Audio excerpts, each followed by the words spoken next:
Hello student, very good morning. My name is Bhavani Singh and welcome to your channel Physics by BS Kelawat. देखिए student, आज की जो class है वो इंग्लिश मीडियम के लिए है और हम पढ़ रहे हैं इलेक्ट्रोस्टैटिक और इलेक्ट्रोस्टैटिक का सेकंड चैप्टर हम पढ़ रहे हैं Gauss law and its application.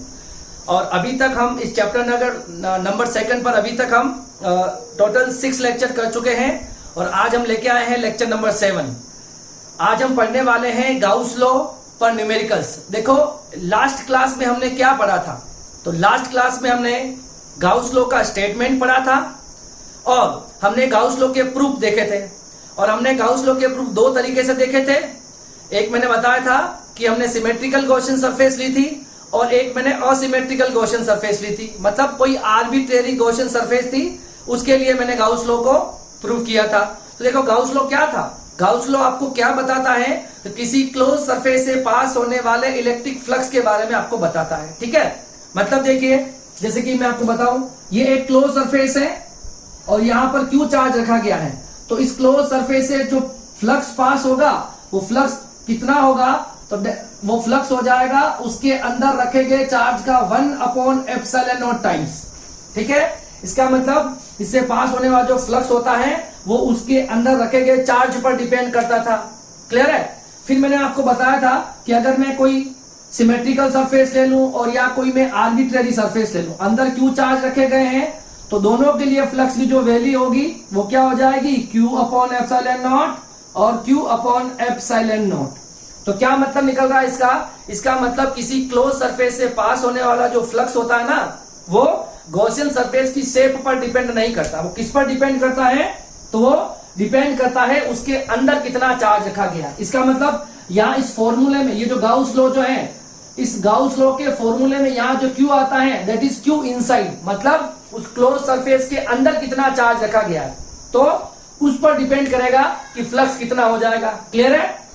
अब हमको क्या करना है, देखो अब हम पढ़ेंगे इस पर गाउस लॉ जो हमने पढ़ा है उस पर हम न्यूमेरिकल्स पढ़ेंगे। ठीक है, और आप सभी से मेरी रिक्वेस्ट है कि अगर आपने चैनल को सब्सक्राइब नहीं किया है तो चैनल को सब्सक्राइब जरूर करें और वीडियो को शेयर जरूर करें।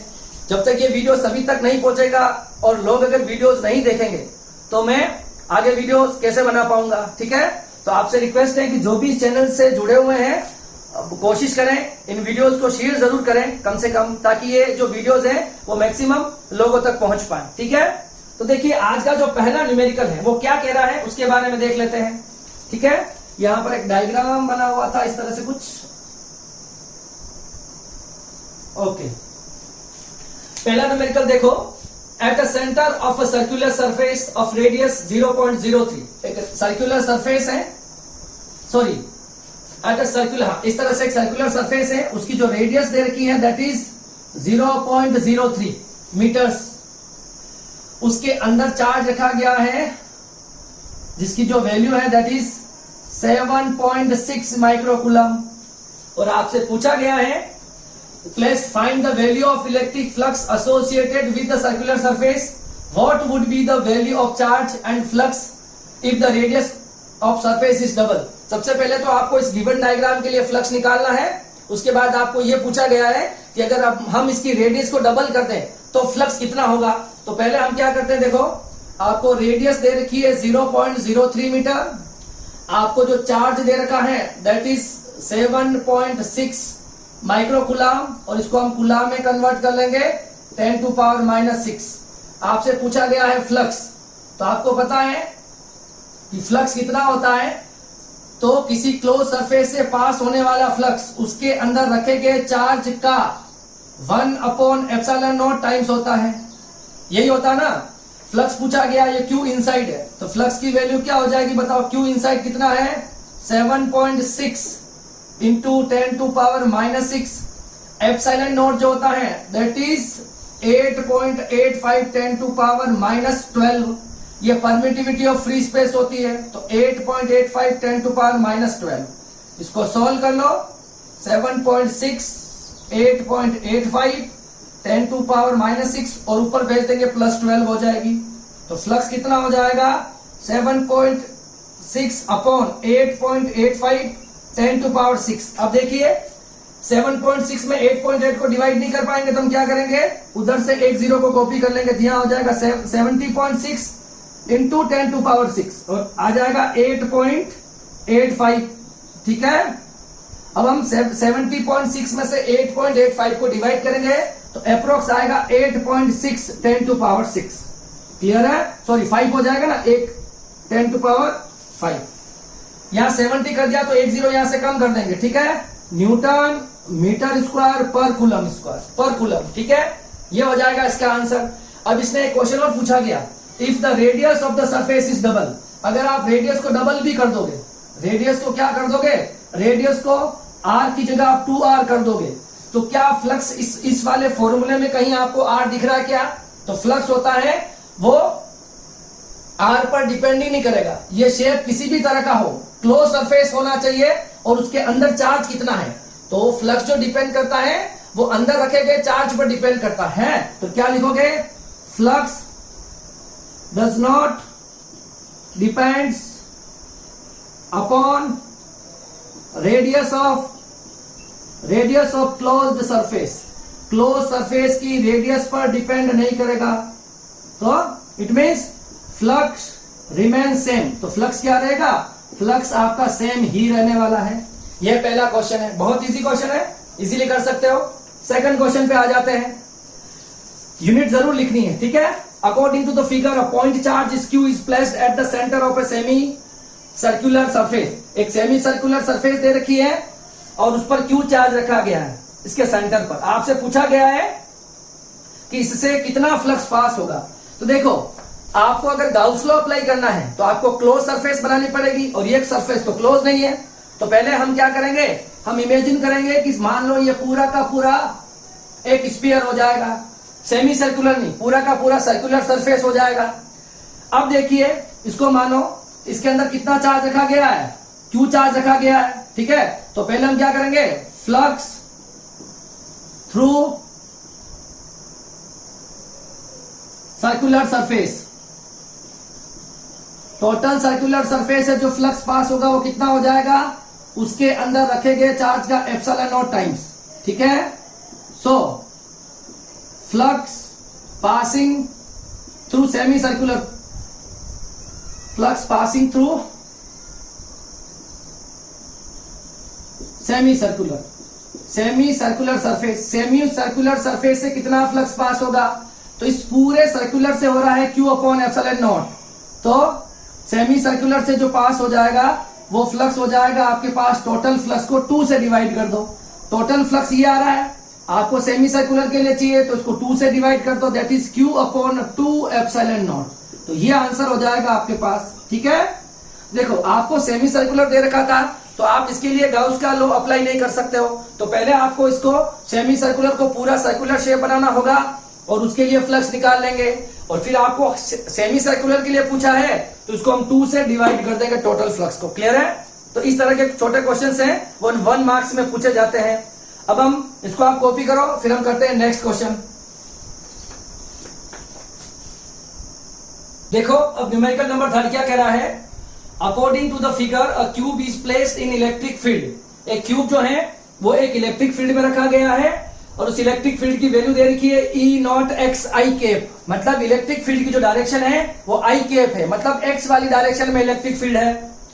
Each side of a cube is 1 centimetre, मतलब जो क्यूब जो है उसकी हर एक साइड जो है उसकी जो वैल्यू दे रखी है वो 1 सेंटीमीटर दे रखी है। ठीक है, एंड द कांस्टेंट, यहां पर जो E0 है, इस E0 कांस्टेंट की वैल्यू दे रखी है 2.5 10 to power 5। Find the value of total electric flux passing through cube and charge enclosed by the cube. आपसे 2 क्वेश्चन पूछे गए हैं, एक तो फ्लक्स कितना है, एक आपसे पूछा गया कि फ्लक्स कितना है, और एक आपको पूछा गया है कि इसके अंदर चार्ज कितना है। ये दोनों क्वेश्चंस पूछे गए हैं। ठीक है, तो सबसे पहले आप क्या करोगे, देखो अगर आप क्यूब को देखो, इस क्यूब के कितने फेज होंगे, 6 फेज होंगे, 1 2 3 4, एक टॉप वाला 5, एक डाउन वाला 6। तो सबसे पहले इन 6 फेजेस के लिए हम इसके एरिया वेक्टर बनाएंगे, क्योंकि आपका जो थीटा होगा ना E और DS के बीच का होगा, तो सबसे पहले हम इसके एरिया वेक्टर्स बनाएंगे। तो इसका एरिया वेक्टर सामने की ओर हो जाएगा, इसका एरिया वेक्टर पीछे की ओर, इसका ऊपर की ओर, इसका डाउनवर्ड, इसका फ्रंट साइड और इसका बैक साइड, और सरफेस के परपेंडिकुलर भी होने चाहिए, ठीक है। और फिर हम ई और एरिया वेक्टर के बीच का एंगल देख लेंगे। तो यहां पर देखो इसका एरिया वेक्टर कैसा जाएगा, इसका एरिया वेक्टर ये, ठीक है। अच्छा, इसकी डायरेक्शन कैसे हो जाएगी, आई कैप। इसका एरिया वेक्टर हो जाएगा बैकवर्ड डायरेक्शन में, इसकी डायरेक्शन हो जाएगी माइनस आई कैप।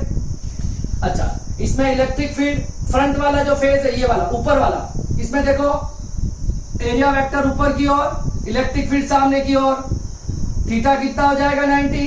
सबसे डाउनवर्ड फेज में देखो एरिया वेक्टर हो जाएगा डाउनवर्ड, इलेक्ट्रिक फील्ड सामने की ओर, थीटा कितना हो जाएगा 90 डिग्री। अब दो फेज यहाँ पे देखो 3D डायग्राम है, तो एक पीछे वाला बैक साइड होगा, एक फ्रंट वाली साइड होगी। पीछे वाली साइड के लिए ds हो जाएगा वो, है ना, इनवर्ट डायरेक्शन में, मतलब इस बोर्ड के अंदर की तरफ, और इलेक्ट्रिक फील्ड ये, तो इसमें भी हो जाएगा थीटा 90। एक हो जाएगा बाहर की ओर, ये फ्रंट वाला जो फेज होगा इसमें क्या होगा, ds हो जाएगा बाहर की ओर, इलेक्ट्रिक फील्ड सामने की ओर, थीटा कितना हो जाएगा 90 डिग्री। क्लियर है। तो इस तरह से ये कुछ डायग्राम बन जाएंगे। अब देखिए आपको सारे के सारे E और ds के बीच में एंगल मिल चुके हैं। देखो चार तो वैसे ही जीरो हो जाने हैं, क्योंकि cos 90, cos 90, cos 90 और cos 90, सिर्फ इन दोनों की वजह से ही फ्लक्स आएगा। पहले हम देखो पूरा लिख लेते हैं।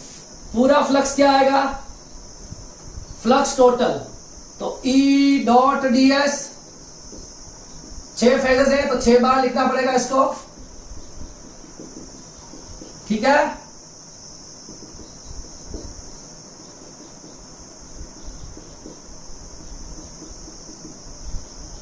क्लियर है। ये आपके 6 फेज हो गए। सबकी साइड लिख लेते हैं। सबसे आगे वाली साइड देखो ABEF, तो लिख रहे हैं हम ABEF। ये पीछे वाली साइड है CDGO।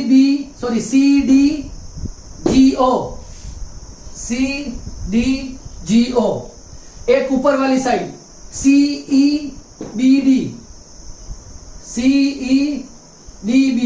ठीक है, सॉरी CEB और D।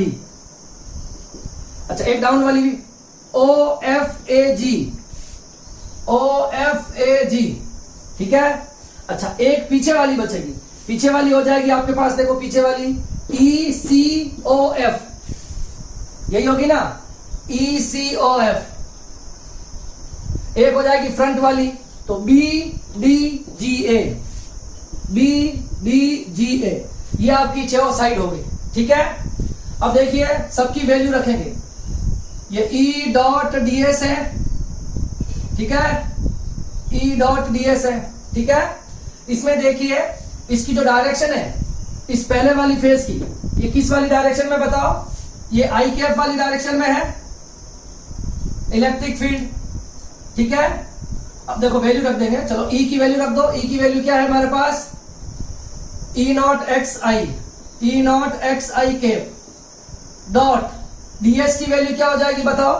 ds की वैल्यू मतलब एक फेज का एरिया, इस एक फेज का एरिया जो होगा वो कितना हो जाएगा, एरिया हो जाएगा that is A into A square हो जाएगा इसका एरिया, ठीक है।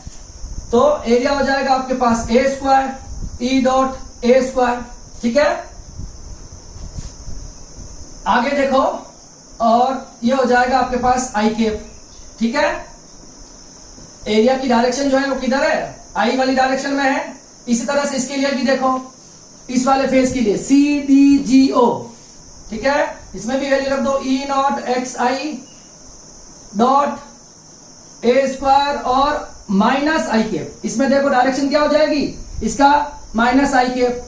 और बाकी जो बचे हैं सबके लिए थीटा कितने हो जाएंगे, EDS cos 90, EDS cos 90, EDS cos 90 और EDS cos 90, 0 0 0 और 0। इसको सोल्व करना है तो फ्लक्स कितना हो जाएगा बताओ, E not x A square और आई कैप डॉट आई कैप, इसमें भी हो जाएगा E not x A square I dot I। अगर आपको I डॉट I का मतलब पता हो तो I डॉट I का मतलब I वाली डायरेक्शन x वाली, और ये भी हो गई x वाली। तो I डॉट I जो होता है वो होता I का मैग्नीट्यूड और cos थीटा। I का मैग्नीट्यूड होता है 1, दूसरे वाले I का मैग्नीट्यूड 1, और इन दोनों के बीच का एंगल हो जाएगा 0, तो cos 0 की वैल्यू भी हो जाएगी 1। इसका मतलब I डॉट I की वैल्यू कितनी आती है, 1 आती। कितनी आती है, 1 आती है। ठीक है, तो हमारे पास बच जाएगा ई नॉट एक्स ए स्क्वायर, ये भी हो जाएगा ई नॉट एक्स, और ये माइनस, ये I dot minus I cap था तो यहां पर माइनस आ जाएगा। ठीक है, माइनस, और ये भी हो जाएगा 1। क्लियर है? अब देखिए इस वाले फेस के लिए, ये वाला जो था ये किसके लिए था? A B E F. किसके लिए था? A B E F. और ये वाला जो था वो किसके लिए था? C D G O, C D G O. ठीक है, अब देखो आपको एक्स की वैल्यू चाहिए तो ए बी ई एफ के लिए देखो ये है ओरिजिन, यहां से यहां तक जाओगे, इस फेस के लिए जाना ना, इस फेस पर, तो यहां पर एक्स की वैल्यू कितनी हो जाएगी बताओ? इस फेस के लिए एक्स की वैल्यू ए हो जाएगी यहां से यहां तक, तो यहां पर रख देंगे एक्स की value A, E not a into A square. और इस पहले वाले फेस के लिए, इस पहले वाले फेस के लिए यहां पर एक्स की वैल्यू कितनी होगी? 0, तो यहां पर रख देंगे एक्स की वैल्यू 0। ठीक है, यहां पर एक्स की वैल्यू 0 रख दोगे तो सब कुछ 0 हो जाएगा, ये इसको 0 रखोगे ना, मल्टीप्लाई होकर सब 0 हो जाएगा। तो फाइनली आपके पास फ्लक्स की जो वैल्यू आएगी that is E not a Q. ठीक है, ई नॉट की वैल्यू हमारे पास है 2.5 10⁵ क्या है? तो फ्लक्स की वैल्यू है ई नॉट की वैल्यू 2.5 10⁵। अच्छा, ए क्यूब निकालना है आपको, साइड दे रखी है 1 सेंटीमीटर, कितनी दे रखी है? ए की वैल्यू दे रखी है 1 सेंटीमीटर, कितनी दे रखी है? 1 सेंटीमीटर। इसको मीटर में बदल लेंगे तो 10⁻² मीटर हो जाएगा। तो ए की वैल्यू हो जाएगी 10⁻² मीटर, तो 10⁻² का होल क्यूब। तो फ्लक्स कितना आ जाएगा देखो? 2.5 10⁵ और हो जाएगा 10⁻⁻6। तो फ्लक्स की वैल्यू क्या आ गई देखो? 2.5 10⁻⁻1। फ्लक्स का आंसर देखो, 2.5 में 10 को डिवाइड करोगे तो प्लस 2.5 आ जाएगा। ठीक है, और न्यूटन मीटर स्क्वायर पर कूलम इसकी यूनिट हो जाएगी। तो ये आ जाएगा आपके पास फ्लक्स। एक क्वेश्चन इसमें और पूछा गया है कि चार्ज कितना होगा। क्या पूछा गया है? चार्ज कितना होगा। तो चार्ज पूछा गया तो फ्लक्स कितना होता है? Q/ε0। तो Q क्या हो जाएगा? Flux into ε0। ठीक है, फ्लक्स आपके पास आया है 0.25 और ε0 की वैल्यू क्या होती है? 8.85 10⁻⁻12। तो देखिए इसको करेंगे तो 2.6 आ जाएगा। 8.85 को 2.5 से मल्टीप्लाई करेंगे तो, ठीक है, और ये 10⁻⁻12 और यूनिट हो जाएगी इसकी कूलम। क्लियर है? ये बहुत अच्छा क्वेश्चन है। ठीक है, टेक्स्ट बुक में दे रखा है और ये बोर्ड के अंदर आने के लिए सबसे इंपॉर्टेंट क्वेश्चन बनता है ये चैप्टर का। ठीक है, इसको आपको अच्छे से पढ़ लेना चाहिए। सिर्फ आपको कंसेप्ट ये लगाना है कि आपको गलती आप कहां करते हो, इसके एंगल के लिए। ठीक है ना, ई और एरिया वेक्टर के, इलेक्ट्रिक फील्ड और एरिया वेक्टर का एंगल को ध्यान से देखना है। जहां पर cos 0 आएगा वैल्यू 1 हो जाएगी, 90 आ जाएगा 0 हो जाएगा। क्लियर है? तो ये हमारे पास हमने जो निकाला है वो इससे पास होने वाला फ्लक्स कैलकुलेट किया है और इसके अंदर कितना चार्ज है वो निकाला है 2.6 इंटू 10⁻⁻12 कूलम। क्लियर है? इसको आप कॉपी करिए, फिर हम करेंगे नेक्स्ट क्वेश्चन। देखो क्वेश्चन नंबर 4 क्या कह रहा है? अ सेमी सर्कुलर पॉइंट, एक सेमी सर्कुलर पॉइंट्स दे रखे हैं, is placed in uniform electric field E. उनको यूनिफॉर्म इलेक्ट्रिक फील्ड के अंदर रखा गया है। What is the flux associated with the curved surface. आपको पूछा गया, देखो इस सेमी सर्कुलर में कर्व्ड सरफेस कौन सी होती है? ये ऊपर वाली जो होगी ये इसकी कर्व्ड सरफेस हो जाएगी और ये इसका बेस हो जाएगा। ये इसकी कर्व्ड सरफेस, ये इसका बेस। तो आपसे पूछा ये गया है कि इसके कर्व्ड सरफेस से कितना फ्लक्स पास हो रहा है और आपको दो इलेक्ट्रिक फील्ड की कंडीशन दे रखी है। If the electric field is parallel to इस एक्सिस, ये इसका एक्सिस होता ना, ये इसका एक्सिस होता है। तो एक बार तो इलेक्ट्रिक फील्ड इसके पैरेलल दे रखा है और एक बार एक्सिस के, ये एक्सिस है तो इस एक्सिस के परपेंडिकुलर दे रखा है इलेक्ट्रिक फील्ड। क्लियर है? तो दोनों केस के लिए आपको कर्व्ड सरफेस से पास होने वाला इलेक्ट्रिक फ्लक्स कैलकुलेट करना है। ठीक है, बहुत इजी क्वेश्चन है। देखो तो पहले हम इस डायग्राम का निकालेंगे फिर उस डायग्राम का निकालेंगे। पहले इस डायग्राम के बारे में देखो आपको पता है कि फ्लक्स जो होता है, आप गाउस लॉ का अप्लाई करते हो क्लोज सरफेस में। क्या उस क्लोज सरफेस के अंदर अगर कोई चार्ज नहीं होगा तो फ्लक्स 0 होगा। ठीक है ना, क्योंकि किसी क्लोज सरफेस से पास होने वाला फ्लक्स उसके अंदर रखे गए चार्ज पर डिपेंड करता है। आपको इसके अंदर कोई चार्ज नहीं दिख रहा है, इसके अंदर अगर कोई चार्ज नहीं है तो टोटल फ्लक्स जो होगा, मतलब कर्व्ड सरफेस से पास होने वाला और बेस से पास होने वाला, ये कितना हो जाएगा? 0 हो जाएगा। टोटल फ्लक्स, यस और नो, होगा या नहीं होगा? टोटल फ्लक्स 0 हो जाएगा। ओके, अब हम क्या करेंगे, सबसे पहले हम बेस से पास होने वाला फ्लक्स निकालेंगे, ठीक है। तो यहां से आपको पता है फाई सी कितना आ रहा है, माइनस ऑफ फाई बी, ये इक्वेशन नंबर फर्स्ट होगी, ठीक है। हम क्या करेंगे, बेस से पास होने वाला फ्लक्स निकालेंगे, ये जो दिख रहा है बेस, ये वाला, इससे पास होने वाला फ्लक्स। अब देखो इस बेस की डायरेक्शन किधर होगी, ये बेस का जो एरिया होता है, इस एरिया की डायरेक्शन किधर हो जाएगी बताओ, परपेंडिकुलर डाउनवर्ड, यही होगी डायरेक्शन। ये हो गया आपका इलेक्ट्रिक फील्ड, थीटा कितना हो जाएगा, देखो ये हो गया इलेक्ट्रिक फील्ड और ये हो गया बेस का डायरेक्शन, थीटा कितना हो जाएगा 90 डिग्री। तो फ्लक्स ऑफ बेस कितना आएगा, ई डॉट डीएस, इसको ओपन करेंगे, that is EDS cos theta, और बेस की थीटा 90 है तो ई डीएस कोस 90, कोस 90 की वैल्यू होती है 0। तो फ्लक्स ऑफ बेस कितना आ गया, मतलब बेस से पास होने वाला फ्लक्स 0 आ गया। हमसे पूछा गया है कर्व सरफेस का flux, flux of curve surface, इसमें भी पूछा है फ्लक्स ऑफ कर्व सरफेस। तो कर्व सरफेस का फ्लक्स यहां रख दो, तो फाई सी जो आएगा दैट इज, अगर फाई बी 0 है तो फाई सी भी कितना आ जाएगा, 0 आ जाएगा, और ये हो जाएगा इसका आंसर। मतलब इस वाले डायग्राम में कर्व सरफेस से पास होने वाला फ्लक्स कितना है, 0 है। अब आ जाएंगे इस वाले डायग्राम पे, ठीक है। इसमें देखो इलेक्ट्रिक फील्ड जा रहा है अपवर्ड डायरेक्शन में, दिख रहा है, और इस बेस का एरिया वेक्टर आ जाएगा डाउन के अंदर, ये एरिया वेक्टर। तो थीटा कितना हो गया 180 डिग्री, कितना हो गया 180 डिग्री। तो पहले हम निकालेंगे फ्लक्स पासिंग थ्रू बेस,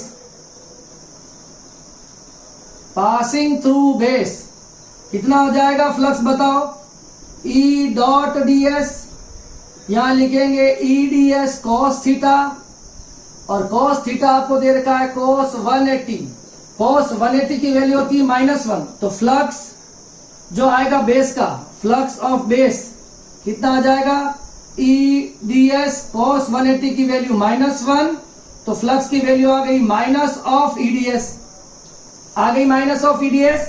अच्छा थोड़ा और निकाल लेते हैं इसको, देखो ई की वैल्यू तो रहेगी हमारे पास ई। अच्छा इसका एरिया कितना होता है बताओ, ये अगर आपको दिख रहा है आर इसकी रेडियस है तो इसका एरिया हो जाएगा पाई आर स्क्वायर, मतलब इसके जो डीएस की वैल्यू आएगी that is pi R square, तो डीएस की वैल्यू हो जाएगी पाई आर स्क्वायर। ये आ गया आपके पास फ्लक्स पासिंग थ्रू बेस। पर आपसे क्या पूछा गया है, कर्व सरफेस से पास होने वाला फ्लक्स।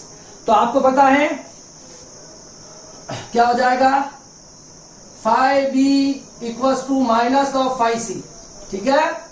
तो phi C equals to minus of phi B हो जाएगा, टोटल फ्लक्स 0 होगा ना, phi B plus phi C equal to 0, क्योंकि अंदर कोई चार्ज नहीं है, तो phi C equal to minus phi B, और फाई बी आप निकाल चुके हो, that is minus E into pi R square, minus से माइनस मल्टीप्लाई होकर 0 प्लस हो जाएगा, और आंसर आ जाएगा E into pi R square, ठीक है। तो ये कर्व सरफेस से पास होने वाला फ्लक्स इस डायग्राम के लिए क्या आया है, E into pi R square, और इसके लिए कितना आया है 0। बहुत अच्छा क्वेश्चन है, कंसेप्ट वाला क्वेश्चन है, ठीक है। ये भी टेक्स्ट बुक का ही क्वेश्चन है, इसको आप कॉपी कर लीजिए। फिर हम कुछ एडवांस लेवल के क्वेश्चंस करते हैं जो आईआईटी और जेईई मेंस के अंदर पूछे गए, ठीक है। कॉपी करो इसको।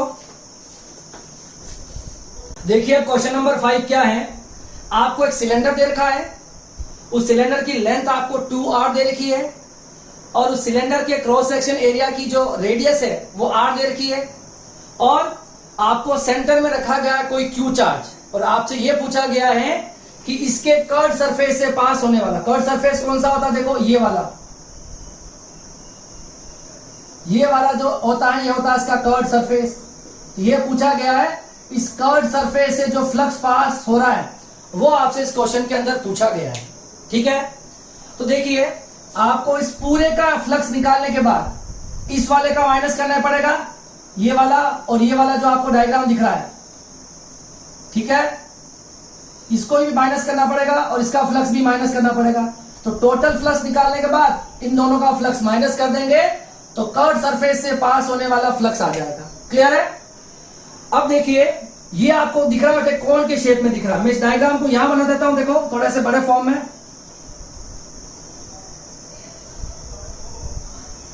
चार्ज को रखा गया यहां पर, ये डिस्टेंस दे रखी है r और ये डिस्टेंस दे रखी है r, ठीक है।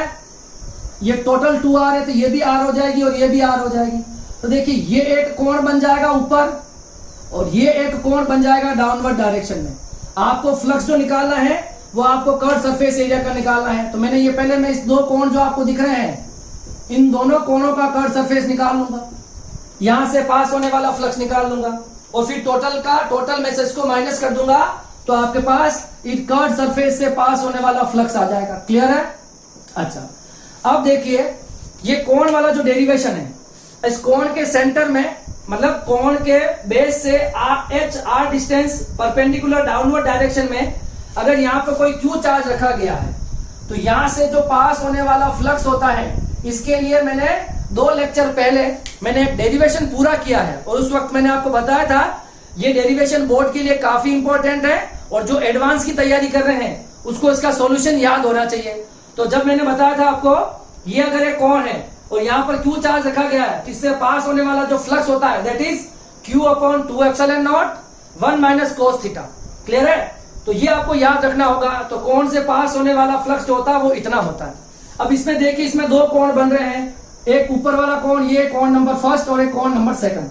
सबसे पहले आप क्या करो, टोटल फ्लक्स निकाल लो। सॉल्यूशन में देखो टोटल फ्लक्स है ना, total flux passing from cylinder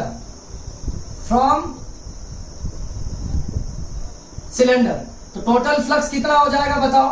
total charge अंदर क्यू रखा गया है q/ε0, ये आ गया टोटल फ्लक्स। फिर हम इस कोण से पास होने वाला फ्लक्स और इस कोण से पास होने वाला फ्लक्स निकालेंगे।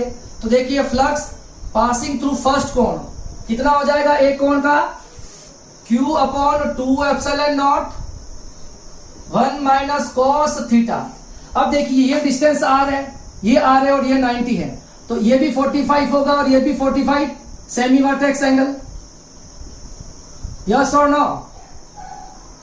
ठीक है, 45 हो जाएगा तो cos थीटा की वैल्यू 45 रख देंगे। तो फर्स्ट कोण से पास होने वाला फ्लक्स 1 - 1/√2, cos 45 की वैल्यू होती है 1/√2। ठीक है, cos 45 कितना होता है 1/√2। क्लियर है? अब देखिए सेकंड कोण भी उसके बिल्कुल सिमिलर है, तो उससे पास होने वाला फ्लक्स भी कितना हो जाएगा 1 - 1/√2। ये हो जाएगी इक्वेशन नंबर 3। ठीक है, इन दोनों कोणों के फ्लक्स को हम ऐड कर लेंगे। ठीक है, तो flux from first and second कोण दोनों को ऐड कर लेंगे।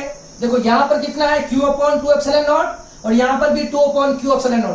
दोनों को जब ऐड करोगे कितना बचेगा q/ε0 1 - 1/√2। ठीक है, ये आपके दोनों कोणों से पास होने वाला फ्लक्स आ गया। ठीक है, तो टोटल फ्लक्स में से इन दोनों कोण के फ्लक्स को माइनस कर दो तो क्या आ जाएगा कर्व सरफेस से पास होने वाला फ्लक्स। तो flux from curve surface, total flux minus flux from first and second कोण। टोटल फ्लक्स क्या था q/ε0 माइनस ये आया q/ε 1 - 1/√2, ये आ गया। इसको सोल्व कर लो, q/ε0 कॉमन ले लो, क्या बच जाएगा 1, यहां बचेगा 1 और यहां बचेगा ये -1 मल्टीप्लाई होगा तो -1, आगे बचेगा +1/√2। -1 से +1 कैंसल तो आंसर आ गया 1/√2। ठीक है, तो 5c कितना आ गया q/√2 इंटू ε0। ये आ गया आपके पास कर्व सरफेस से पास होने वाला फ्लक्स। बहुत अच्छा क्वेश्चन है।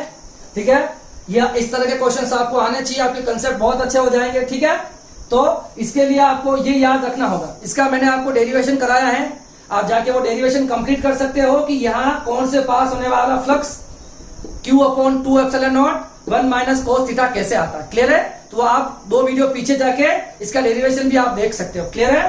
तो ये क्वेश्चन हो जाएगा, ये एडवांस लेवल का क्वेश्चन है जो जेईई मेंस के अंदर पूछा गया है। क्लियर है? इसको आप कॉपी करो, फिर इससे रिलेटेड हम एक क्वेश्चन और करते हैं।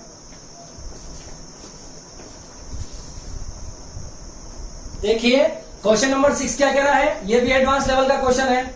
ये आपको एक कंटेनर दे रखा है, ये कंटेनर का टॉप है और इस टॉप से इसके टॉप से h हाइट नीचे एक क्यू चार्ज रखा गया है और इसकी रेडियस जो है वो आर दे रखी है, इसके टॉप के बेस की रेडियस आर दे रखी है। क्या पूछा गया है? इसके कर्व सरफेस से पास होने वाला फ्लक्स। तो कर्व सरफेस कौन सा हो जाएगा? देखो ये तो हो जाएगा, इसको माइनस कर दो, ये बचा हुआ जो एरिया हो जाएगा ये इसका कर्व सरफेस हो जाएगा। तो इससे पास होने वाला आपसे फ्लक्स पूछा है, ठीक है। तो पहले हम टोटल फ्लक्स निकाल लेंगे, ठीक है, और टोटल फ्लक्स के बाद में ये आपको ऊपर एक कोण दिख रहा है, इस कोण का फ्लक्स माइनस कर देंगे तो आपका कर्व सरफेस हो जाएगा, ठीक है। तो ये जो है ये आपका ये क्या हो गया? ये इसका कर्व सरफेस है। तो कर्व सरफेस से पास होने वाला फ्लक्स पूछा है, ठीक है। देखो इसको सॉल्व करते हैं। हमको सबसे पहले देखो ये अगर क्लोज सरफेस है ना, तो flux passing through close surface कितना होगा? तो फ्लक्स टोटल जो आएगा वो उसके अंदर रखे गए चार्ज का 1/ε0 टाइम्स होगा, और that is equation number first. Fine. अब हम क्या निकालेंगे? ये आपको एक कोण दे रखा है। अब देखो इसमें थीटा जो होगा वो 45 हो, ये मस्ट नहीं है क्योंकि ये डिस्टेंस आर है और ये एच है, ये गिवन नहीं है। तो ये डिस्टेंस कितनी हो जाएगी बताओ? आर स्क्वायर एच स्क्वायर, ये थीटा है, ये हो जाएगी परपेंडिकुलर, ये 90 है, दैट इज योर हाइपोटेनियस, और ये हो जाएगी आपकी बेस, ठीक है, और ये हो जाएगा आपके पास कोण। तो इस कोण से पास होने वाला फ्लक्स, इस कोण से पास होने वाला जो फ्लक्स होगा वो कितना होगा? तो वो भी निकाल लेते हैं। कोण से पास होने वाला फ्लक्स, तो फ्लक्स पासिंग थ्रू कोण Q/2ε0 1 माइनस कॉस थीटा। अब कॉस थीटा की वैल्यू आपके पास नहीं है तो पहले हम कॉस थीटा की वैल्यू निकालेंगे। कॉस थीटा क्या होता है बताओ? Base upon hypotenuse cos theta. Base कितना बताओ? बेस आपको दे रखा है h और हाइपोटेनियस है आपके पास h square plus R square. ये आपके पास आ गई कॉस थीटा की वैल्यू।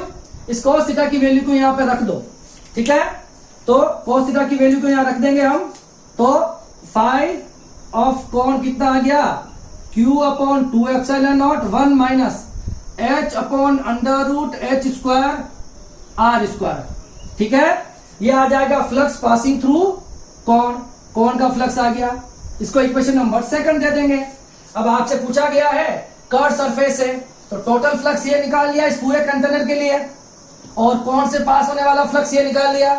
तो flux through curve surface, flux through curve surface हो जाएगा इक्वेशन नंबर फर्स्ट में से टोटल फ्लक्स में से आपको कोण का फ्लक्स माइनस कर देना है। तो कर्व सरफेस के लिए फ्लक्स कितना आ जाएगा? टोटल फ्लक्स कितना है बताओ? Q/ε0 माइनस ये हो जाएगा Q/2ε0 1 माइनस h/√h स्क्वायर और आर स्क्वायर। यहां से क्या कॉमन आ रहा है? देखो यहां से आ रहा Q/ε0। फाइन। क्या बच रहा बताओ? 1 माइनस 1/2 माइनस h/√h स्क्वायर और आर स्क्वायर। इसको सॉल्व कर सकते हो थोड़ा सा।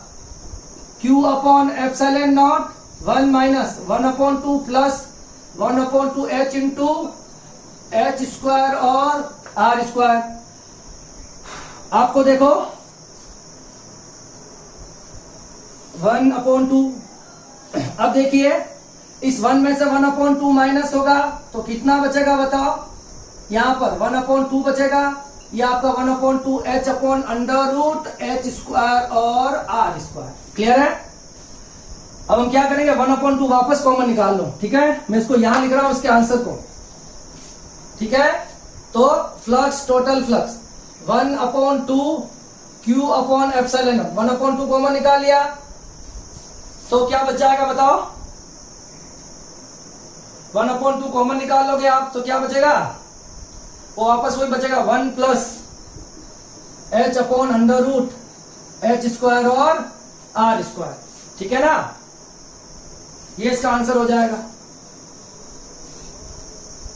ठीक है। ये क्या हो जाएगा? इसका आंसर हो जाएगा। क्लियर है? वापस चेक कर लो कोई मिस्टेक तो नहीं हो गई है। ये Q/ε0 कॉमन 1 यहां बचेगा 1/2 बचेगा यहाँ पर 1 माइनस ये 1, ये माइनस का हो जाएगा प्लस h अपॉन यहां से q/2, यहाँ पे 1/2 बचेगा, ये 1/2, 1/2 को वापस कॉमन निकाल लिया बाहर तो 1 प्लस h अपॉन। ठीक है, तो देखिए आज की क्लास हम यही खत्म कर रहे हैं। आज की क्लास में हमने क्या पढ़ा है, तो आज की क्लास में हमने गाउस लॉ पर न्यूमेरिकल्स देखे हैं, टेक्स्ट बुक के न्यूमेरिकल भी किए हैं और कुछ एडवांस लेवल के न्यूमेरिकल भी किए हैं। ठीक है, तो आपको जितना भी पढ़ाया जा रहा है आपको सीक्वेंस वाइज पढ़ना है। कोई डाउट हो, कोई क्वेश्चन हो तो आप बिल्कुल मेरे से कांटेक्ट कर सकते हैं। ठीक है, ग्रुप से भी कांटेक्ट कर सकते हैं या लिंक में भी आप क्वेश्चन पूछ सकते हैं। ठीक है, तो आज की क्लास हम यही खत्म कर रहे हैं। तब तक के लिए थैंक यू सो मच। आप घर पे रहिए, सेफ रहिए और पढ़ते रहिए। ठीक है, बाय।